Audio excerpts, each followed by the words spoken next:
नमस्कार मित्रांनो, आपण आलेलो आहे एक सोसायटीमध्ये जिथे परंपरेने आपल्या चालत आलेली दहीहंडी जी सेलिब्रेट होते। आपण काल कुठं गेलो नाही, पण एका सोसायटीमध्ये आलो आहे जिकडे काहीतरी युनिक टाईपने दहीहंडी करतात।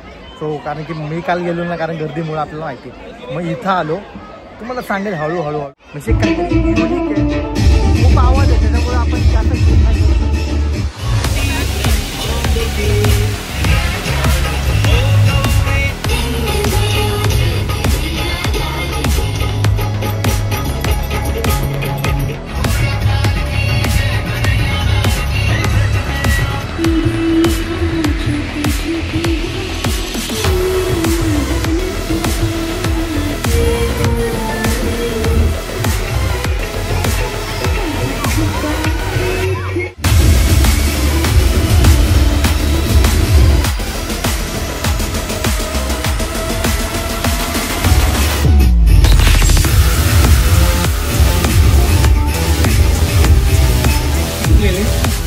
छोटे बच्चे तैयार है।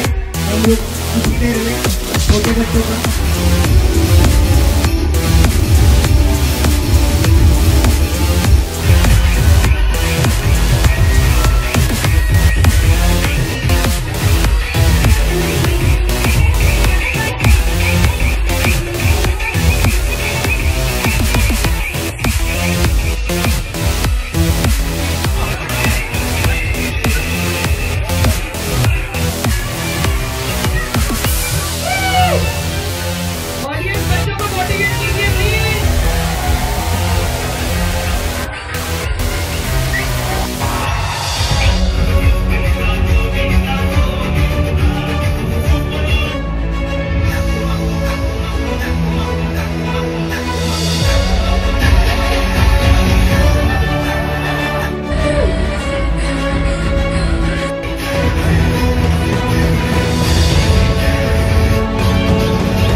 मित्रांनो निघतो आपण, जाम मजा आली, भारी वाटली।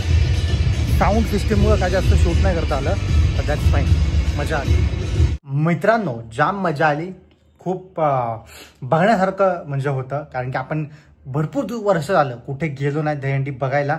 फक्त सोशल मीडियावरती बघितली होती, न्यूज चॅनलवरती बघितली होती, पण खूप दिवसांनी असं काहीतरी युनिक असं काहीतरी बघायला खूप मजा आली. त्या सोसायटीमध्ये ना भारी म्हणजे काय सांगू तुम्हाला, एक नंबर. पण असा एक इव्हेंट ना म्हणजे त्याच्यामध्ये लहान मुलांनी सुद्धा एन्जॉय केला, म्हाताऱ्या माणसांनी सुद्धा एन्जॉय केला, आणि बाकी सगळ्या तरुण तिथे आहेच विषय, बरोबर. त्यामध्ये नो डाऊट ॲट ऑल. पण खूप मजा आली, लिटरली सांगतो. मी फक्त गेलो होतो, काही लोकांशी भेटलो. सिस्टीम चालू असल्यामुळे आपल्याला काय जास्त बोलता नाही आलं, आपल्याला काय बोललोच नाही, कारण की काय आवाजच येणार नाही, कुठून काय बोलणार. पण मस्त माहोल वगैरे सुपर्ब होता. पारंपरिक पद्धतीने केल्यामुळे तर सुपर्ब नेक्स्ट लेवल होतं एकदम. तिथे लेडीज लोकांनी, मुलींनी, लहान मुलांनी, म्हाताऱ्यांनी, तरुण पिढीने सगळ्यांनी हंडी फोडली. सो आणि डान्स वगैरे तर आहेच, बरोबर. DJ प्रॉपर होता, जेवण वगैरे सिस्टीम चांगली होती, एक नंबर, भारी मजा आली. खूप दिवसांनी अशा लोकांच्या फंक्शनमध्ये जाऊन भारी वाटलं. ठीक आहे, असो, भेटत पुढच्या ब्लॉगमध्ये. तोपर्यंत जय श्री.